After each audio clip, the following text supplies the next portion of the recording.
Assalamualaikum warahmatullahi wabarakatuh. Apa kabar rekan-rekan semua hari ini? Jumpa lagi dengan saya Trisulo. Saya akan lanjutkan ya teman-teman tentang hukum alam semesta. Yang kali ini saya akan membahas tentang the law of action ya, atau hukum tindakan. Ya, memang sudah fitrah kita sebagai manusia ya, kita harus melakukan sebuah tindakan yang diperlukan untuk mencapai apa yang kita inginkan atau yang kita ingin ciptakan gitu ya. Karena memang hukum ikhtiar ini memang sudah janjinya Allah ya, tidak akan merubah kaum atau golongan kalau orang itu tidak berusaha gitu kan. Dan banyak sekali kita juga diajarkan bahwa banyak sekali takdir bisa dirubah melalui doa dan ikhtiar gitu ya. Nah, ini juga satu hal yang kita perlu ketahui. Nah, oke, kembali ke hukum tersebut. Jadi ketika kita sudah melakukan tindakan yang selaras dengan pikiran, nah ini kuncinya ya, melakukan tindakan yang selaras dengan pikiran, dengan impian kita, dan melanjutkan secara teratur, artinya terus konsisten menuju apa yang kita ingin capai. Nah, tetapi intinya adalah bahwa hasil yang akan didapat tidak bisa diperkirakan ya. Jadi jangan mengharapkan langsung ada hasil. Nah, ini bukan area kita tuh teman-teman. Itu adalah areanya yang maha kuasa ya. Area kita adalah untuk ikhtiar saja. Jadi kapan waktunya dan berapa hasilnya itu tidak bisa kita ketahui secara pasti. Karena itu hukum yang berbeda lagi. Itu hukumnya Allah lagi itu ya. Jadi terkadang kita ingin memastikan hasil kita, nah itu justru membangun vibrasi yang negatif gitu ya, membangun rasa kemelekatan yang kita bahas di hukum tentang vibrasi sebelumnya. Jadi kita akan diperbudak oleh itu. Jadi tugas kita hanya berikhtiar. Nah, kita nggak pernah tahu kapan waktunya, yang terbaiknya seperti apa, ya kan? Kalau itu langsung dikabul, ya memang itu sudah memang kita pantas dapat. Kalau intinya saat itu ditunda, berarti memang kita perlu memperbaiki diri lebih banyak lagi, lebih profesional lagi, lebih baik lagi gitu ya. Kalaupun itu diganti, ya berarti memang Allah tahu yang terbaik buat kita. Tapi yang jelas kita usaha dulu, ya kan? Kita berikhtiar dulu ya. Jadi tingkat keberhasilan seseorang tidak akan sama waktunya, sama besarnya, dan sama hasilnya. Jadi itu akan sangat tergantung dengan effort dan kegigihan melakukan tindakan tersebut. Nah, ini nanti kita akan bahas di hukum setelah ini, yaitu hukum ini terhubung dengan hukum law cause and effect ya, tentang hukum sebab dan akibat ya. Jadi makanya kenapa hasilnya tidak bisa disamakan. Contoh ya, semua usaha ikhtiar seorang dokter misalnya, tapi tiap dokter punya hasil, punya pasien yang beda-beda kan gitu ya. Dalam sebuah mungkin toko handphone misalnya, sama-sama di jalan raya, sama-sama jualan handphone yang sama, misalnya merek Oppo atau Apple atau apa ya, tapi ya hasilnya beda-beda gitu ya. Nah, jadi ya itu sudah keadilannya Allah gitu ya. Jadi tugas kita bukan itu. Jadi tugas kita hanya melakukan tindakan yang diperlukan ya gitu ya. Nah, jadi tindakan seperti apa nih teman-teman? Jadi, nah banyak orang menyangka segalanya terjadi begitu saja gitu ya. Tanpa kita usaha, toh sudah ada takdirnya gitu ya. Jadi Allah akan memberikan uang, mobil, rumah turun dari langit gitu ya. Jadi kayak film kartun gitu ya. Nah, teman-teman, di dunia ini bukan seperti itu cara kerjanya ya. Cara kerjanya ya itu tetap makhluk Allah di dunia ini akan diberikan Ar-Rahman Ar-Rahim ya kan. Tetapi cara kerjanya kita tetap harus berikhtiar gitu kan. Nah, contoh di dalam Al-Qur'an sendiri dikatakan seperti Nabi Musa ya kan, untuk membelah lautan beliau harus memukul tongkatnya dulu kan untuk membelah lautan.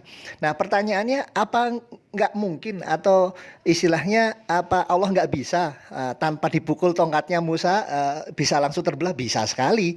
Allah Maha Kuasa terhadap sesuatu. Tetapi bukan itu hukumnya di dunia ini. Hukum di alam semesta itu harus ada ikhtiarnya. Even Nabi Musa sekalipun ya seorang nabi yang istilahnya kan gampang aja tinggal dibelahkan gitu ya. Tapi nggak ada perintah pukulkan Nabi Musa tongkatnya di lautan, maka tongkat itu lautan itu baru terbelah. Jadi ada ikhtiar. Memang itu hukum di alam semesta ini teman-teman. Jadi kita tetap diharuskan usaha dengan melakukan suatu tindakan ya kan. Nah, karena ingat, tanpa aksi tidak akan ada reaksi. Ini sudah hukum alam semesta juga, tentang hukum fisika ya kan, tentang hukum aksi reaksi, tentang hukum sebab akibat. Jadi kalau kita tidak melakukan suatu action, ya tidak akan ada hasil atau reaksi gitu ya.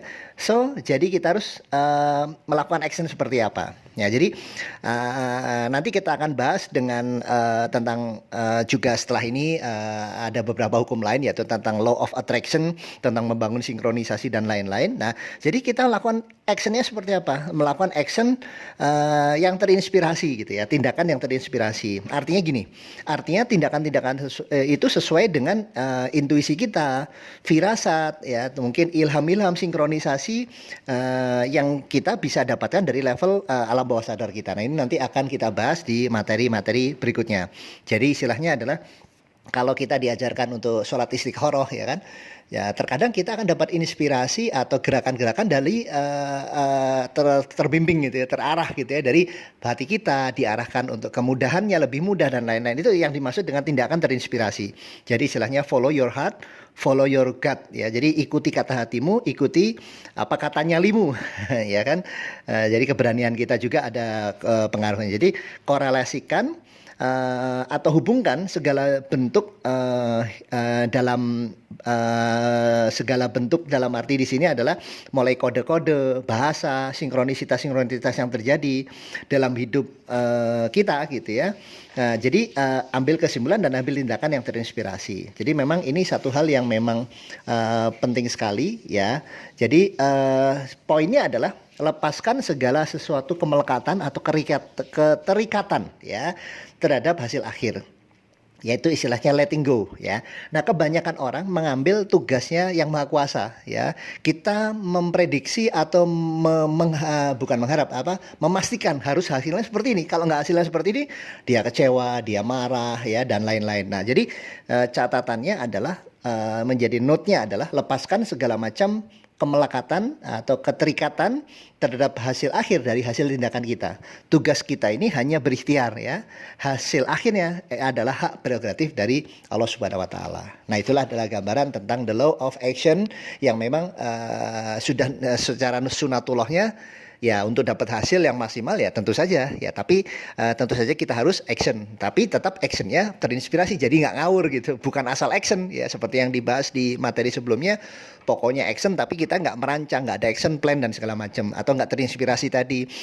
Kalau teman-teman di materi sebelumnya mendapatkan vibrasi yang positif tadi, terjaga dalam energi skala yang positif tadi, biasanya kita akan dapatkan ilham-ilham yang positif, sinkronisasi dari sekitarnya yang positif ya.